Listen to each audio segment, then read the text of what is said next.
서울 신림동 그리고 분당 흉기 난동 사건 이후에 이 살인 예고 글들이 계속해서 올라오고 있습니다. 네, 경찰이 오늘까지 59명을 검거했는데요. 이 중 절반 이상이 10대 청소년이었습니다.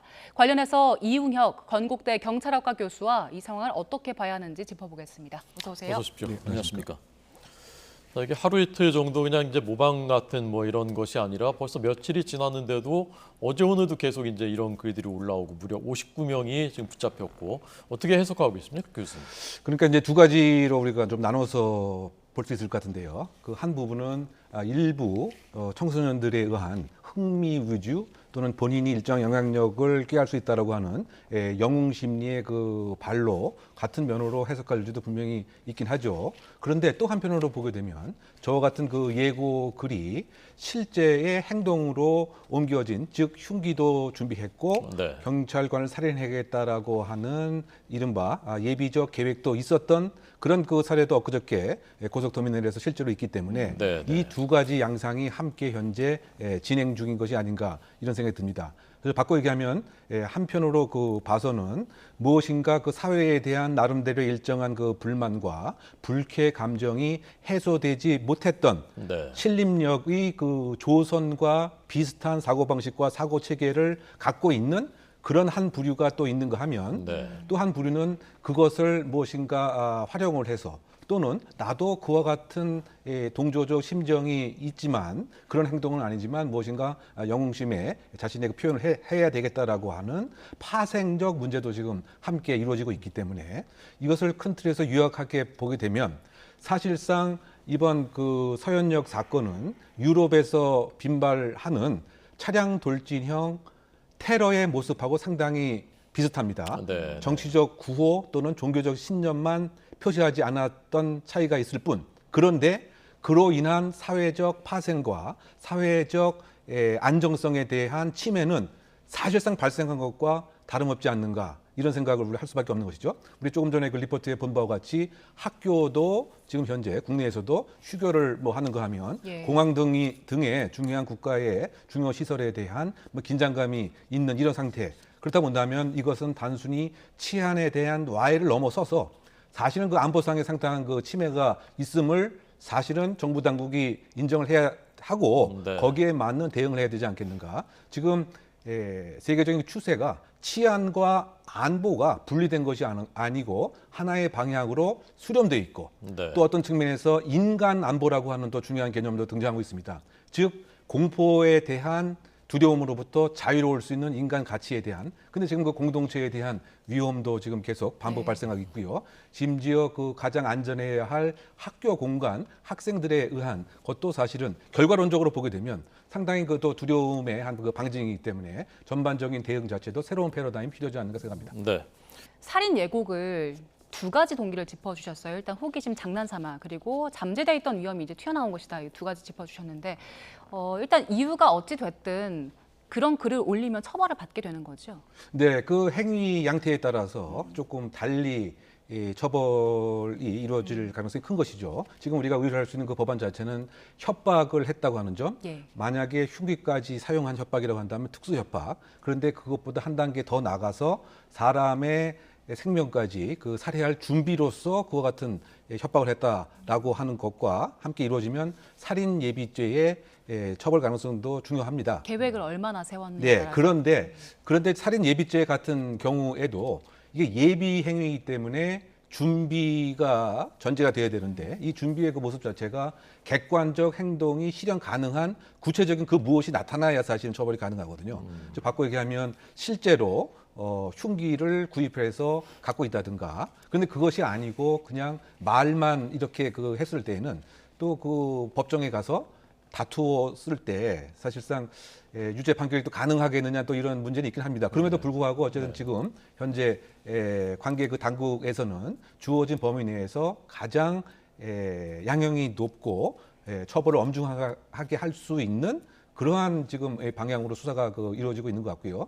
사실은 뭐 그도 그럴 것이 지금 혹시 당사자 입장에서는 뭐 장난이 될 수도 있지만 전체적인 공중에 대한 위협이라고 하는 면에서는 네. 이건 당연히 비난받아야 마땅하고 엄중한 처벌을 바를 수 있는 네. 그와 같은 이제 수사의 구중 자체가 필요하지 않는가 생각이 됩니다. 네. 그런데 지금 우리가 조금 전에 이야기를 나눈 바와 같이 이 대상의 약 60%가량이 59명이라고 아까 예. 리포트에 나왔던 것 같은데요. 만약 청소년이라고 또 한다면 또 과연 그 형사 처분이 가능하겠느냐 또 네. 이런 문제도 사실은 있긴 합니다. 네. 왜냐하면 또 지금 뭐 중학생이 다수라고 하면 이른바 그 촉법 소년에 해당이 되면 아예 그 형사 미성년자이기 때문에 뭐 형사 처분은 기본적으로 구조적으로 이제 어려운 것이고요. 네. 만약에 14세 이상의 경우에도 일반적인 그런 상황에서도 형사 처분 대신 그 보호 처분 1호부터 뭐 10호까지 벌하게 되는 그런 것이거든요. 네, 뭐 이를테면 아까 잠깐 또 리포트에 나왔지만 뭐 보호 관찰에서부터 가장 중한 보호 처분은 9호, 10호에 그 해당되는 그 소년원 이제 뭐 수감에 해당되는 행동인데요. 그런데 지금 이렇게 협박 장난글로 또 얘기를 하게 되면 범죄의 동기도 사실은 또 의문이 들 수 있기 때문에 그 청소년에 대한 처벌 자체는 형사 처분 자체는 뭐 한계가 있지 않겠는가. 근데 그럼에도 불구하고도 상당히 그 심각한 문제가 될 수 있기 때문에 예. 지금 그 경찰청, 서울경찰청과 서울교육청 등이 아마 나름대로의 그 평소에 네트워크를 통해서 긴급 그 스쿨 벨을 발동한 것 같습니다. 네. 근데 이것은 이제 이 사항은 정말 중요한 사항이고 엄중한 처벌도 가능하다라고 하는 이러한 이제 그 짧은 글 형식의 카드 뉴스 그 형식으로 교사와 학부모 또 학생들을 포함해서 지금 83만 명에게 지금 전달된 것 같습니다. 이번에 발동된 것은 세 번째인데요. 그 몇 달 전에 강남 근처에서 소위 그 마약 우유가 이렇게 배달됐던 그것에 대한 이제 경종과 주의를 울리기 위해서 긴급 스쿨 벨을 발동을 했는데요. 지금 그 세 번째로 지금 발동된 뭐 그런 상황으로 유력됩니다. 네. 이 살인 예고는 살인 예고대로 또 그렇다 하더라도 글은 이 묻지마 범죄가 이제 빈발하고 있고 앞으로도 발생할 가능성이 크다라는 이제 우려들이 크지 않습니까? 근데 작년 1월에도 경찰이 여기에 대해서 이상동기 범죄라고 이제 규정을 하고 대책 마련하는 TF를 꾸렸는데 아무런 성과가 없었다라는 보도가 있었거든요. 네. 사실입니까? 그렇죠. 기본적으로 보게 되면 이제 이상 동기 범죄라고 표현하지만 사실상 각자들은 나름대로의 일정한 이유와 동기는 있죠. 또 언론에서도 묻지마 범죄라고 얘기를 하지만 사실상은 일정한 이유와 맥락이 있습니다. 그런데 지금 잠깐 언급을 하신 바와 같이 국가 차원에서 과연 몇만 명의 또 몇 명의 또 몇십 명의 이른바 묻지마 범죄가 1년에 발생하는지 네. 기본적인 통계조차 현재 없는 상태입니다. 그러다 보니까 이것에 대한 원인을 알 수 없는 상태고 네. 원인이 사실 애매하다 보니까 예. 맞춤형 대책은 상당히 어려운 상태이고 근데 이 얘기는 결국 뭐냐 국가가 이 사회적 차원에서 국가적 차원에서 기본적인 그 원인에 대한 그 진단 조사를 선진국처럼 사실 그 대통령사나 예를 들면 치안조사위원회 등에서 구체적으로 실증적인 이제 그 조사가 이루어졌어야 됩니다. 네. 그런데 사실 지금까지 제가 이렇게 쭉 관찰을 해온 결론에 의하면 이와 같은 이제 그 극단적인 범죄가 발생하면 정부와 관계 당국이 뭐 한 일주일 길면 이제 그 열흘 관심을 갖고 네. 그다음에 모든 거를 다 이제 잊어버리는 거죠. 네. 그러면 기본적인 그 원인 또 우리 그 사회가 어떻게 현재 변했는지 범죄 토양과 치안 환경이 어떻게 변했는지 이것에 대한 이해와 관심과 고민 자체가 아예 없었던 그러던 그 차에 지금 2년, 3년 남짓 예를 들면 그 코로나라고 하는 이런 사회적 격리의 환경 그리고 다시 지금 해제된 이런 그 상태에서 예측치 못한 제가 생각할 때 잠복해 있었던 사회적 병폐 즉 그 부정적인 불쾌 감정, 자신이 갖고 있는 나름대로의 상대적 박탈감, 이루려고 하는 목표는 사회적으로 다 높아졌는데 나도 그것을 가능하게 이룰 수 있는 수단은 상대적으로 그 제한됐을 때 그 괴리에서 오는 일정한 불쾌 감정의 해소 방식으로 범죄를 할 수밖에 없는 물론 이제 그 자체가 이 사람들에 대한 일정한 뭐 비난을 가할 수 있는데 그것에 대해서 사회적인 정책과 바뀌어진 치안 정책은 전무했다. 과거에 머무르는 즉 많은 경찰력을 배치하면 범죄가 줄겠지 또는 양형을 예를 들면 장기간 하게 되면 범죄가 줄겠지. 그런데 지금은 이제 그렇지 않은 것이죠. 그래서 제가 그 요약을 하게 되면 지금 이 치안에 관한 그 문제를 안보 수준의 국가 정책의 우선 어젠다로 삼아야 할 네. 그런 그 시기인 것이다. 예. 선진국에서는 이른바 중요한 선거 때 나는 국회의원이 되면 어떠한 안전 대책을 마련하겠다. 내가 대통령이 되면 교정 행정은 어떻게 새롭게 바꾸어서 재범률을 막겠다. 이것에 관한 중요한 정책 공약에 대한 실현 가능성과 구체성이 결국은 선거에 당선되는 요인이었는데 우리는 지금 그러지 못한 상황 같습니다. 아예 그 저 하위에 있는 그 하방에 있는 그런 정책 어젠다에 불과하고 그러다가 이번 그 접근도 과연 경찰청장 혼자서 해결할 수 있는 문제이냐? 저는 그런 것은 좀 부정적으로 보입니다. 네. 여러 기관이 범정부적인 접근이 있었을 때, 즉 사건의 이면을 들여다봐서 범죄 문제의 구조적인 특성들 그리고 형사사법기관이 왜 범죄 예방을 지금 2023년에는 못했느냐? 그럼 무엇을 바꿔야 되느냐? 이런 예. 것에 그 논의의 초점이 맞춰질 시기라고 생각됩니다. 예. 네. 그리고 분당 흉기난동범 최모 씨 신상 공개를 할지 여부가 이제 잠시 뒤에 결정이 될 텐데 일단 그 신상 공개 요건에 부합합니까? 네, 그 법적 근거는 예. 그 특강법 그 8조 2에 나와 있습니다. 보통 한 4가지 요건에 그 충족이 되면 얼굴 공개, 신상 공개가 뭐 가능한 것으로 볼 수가 있는데요. 그 첫째가 이 범죄가 상당히 그 잔인하고 이제 뭐 중대한 경우 그래서 일정한 범죄를 나열해 놨습니다. 뭐 살인이 대표적으로 해당이 되는 것이고요.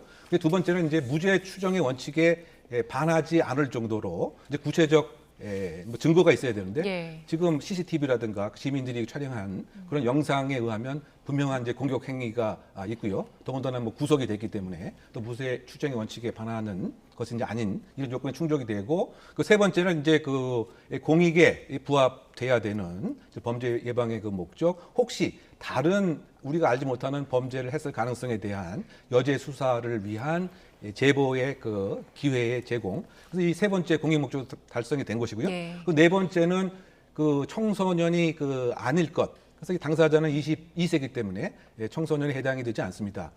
그런데 혹시 이 이외에 조금 더 생각을 해봐서 얼굴이 알려짐으로 인해서 사실은 다른 그 이 가족에 대한 예기치 못한 그 피해가 혹시 있었던 수 있는 가능성에 대한 나름대로의 신상 공개 요인에서 뭐 논의가 뭐 있지 않을까 생각이 드는데 그럼에도 불구하고 저는 개인적으로 이처럼 아주 엄격하고 어떤 면에서는 좀 복잡 다단한 이러한 신상 얼굴 공개 제도를 갖고 있는 나라는 거의 우리나라가 유일하지 않는가 저는 이제 그런 생각이 듭니다. 뭐 이를테면 뉴욕 타임스나 뭐 BBC나 뭐 ABC 그 방송 중에서 총기 난사 사건이 이렇게 일어났을 때 이 관계 당국에서 마스크도 제공해주고 또 머리에 모자까지 씌워주면서 얼굴을 이렇게 가려주는 그런 방송은 못 보지 않았습니까? 뭐 그런 그 측면에서 저는 이번에 여러 가지 좀 그 개선과 정책적인 새로운 대안을 내놨을 때 이 신상 공개제에 대한 좀 그 전격적인 뭐 좀 전환의 생각도 좀 있어야 되지 않을까 생각해 봅니다. 네. 이 최 씨가 이제 조현성 인격 장애 진단을 받았었고 그런데 이제 치료는 그 2년 전부터 아예 중단을 했었고 이런 결국 이제 범죄로 이어졌는데 이에 대한 우리 사회의 대책, 구조적인 대책은 어떤 것이 있어야 된다고 생각하십니까? 뭐 지금 이제 말씀은 이제 이를테면 뭐 정신병적 문제가 있는 사람들에 대한 뭐 일정한 이제 뭐 관리가 필요하지 않겠느냐 뭐 그런 것을 전제로 뭐 말씀도 하신 것 같아요. 근데 그것은 이제 뭐 그것대로 일정한 제도 개선은 좀 있어야 될 필요는 그 있다고 생각이 됩니다. 그 왜냐하면 지금 입원을 강제한다고 표현하지만 구체적인 정확한 용어는 비자의적 입원 자체가 상당히 이제 그 엄격하게 이렇게 그 되어 있습니다. 그래서 그것은 그것대로 해결되어야 할 문제인데 그와 같은 접근과 이번 사건은 사실상 본질은 다르다라고 생각됩니다. 네. 왜냐하면 신림동 사건은 뭐 정신적인 문제라든가 이것은 없었던 온전한 것이고요. 지금 언급하신 사실 서현역 그 사건도 지금 분열성 성격 장애 그것은 결국 조현병은 아니라고 하는 얘기거든요. 성격이 무엇인가 그 특이하다. 즉 그 사회적 소통보다는 혼자 지내기 그 더 편하게 생각하는 이러한 이제 그 특이 성향이고 그리고 이런 경우에도 사실 부모 또는 직계 존속 2명이 동의를 해야 되고 예. 또 본인 이외에 의사가 판정을 해야 되는데 의사의 입장에서도 이것은 성격 장애이기 때문에 사실은 그 정신병원에 이른바 그 비자의로 수감될 대상도 안 될 그 가능성이 좀 크다. 그래서 요약을 하게 되면 이와 같은 그 정신적인 문제는 정신적 문제로 접근하는데 이번 사안에서 그 함의점은 무엇인가 그 사회의 그 불만을 갖고 있는 불쾌 감정에 대한 해소 방식이 제대로 지금 마련되어 있지 않은 것이 아니겠느냐. 그것은 학교는 학교 나름대로, 직장은 직장 나름대로. 그러다 보니까 여기에 그 낙오된 일부 사람들은 예를 들면 마약에 그 심취하는 것이고 또 일부 사람들은 운전하다가 분노가 치미니까 보복 운전을 하는 것이고 옆에 이웃집에 사는 사람의 자그마한 소리에도 내가 지금 좋은 이런 일들이 그 없다 보니까 이것에 대한 공격을 하는 것이고 이와 같은 분석을 사회적 맥락에서 구조적으로 해서 필요한 경우는 복지부, 지자체, 교육청 예. 뭐 이렇게 맞춤형으로 새로운 치안 정책 또는 안전 대책을 마련하는 이와 같은 것이 중요한 함의점이 아닐까 생각합니다. 예, 알겠습니다. 자, 잠시 뒤에 이제 신상 공개 여부 결정될 텐데요. 그것도 저희가 결과를 전해드리겠고요. 지금까지 이웅혁 건국대 경찰학과 교수와 이야기 나눠봤습니다. 고맙습니다. 감사합니다.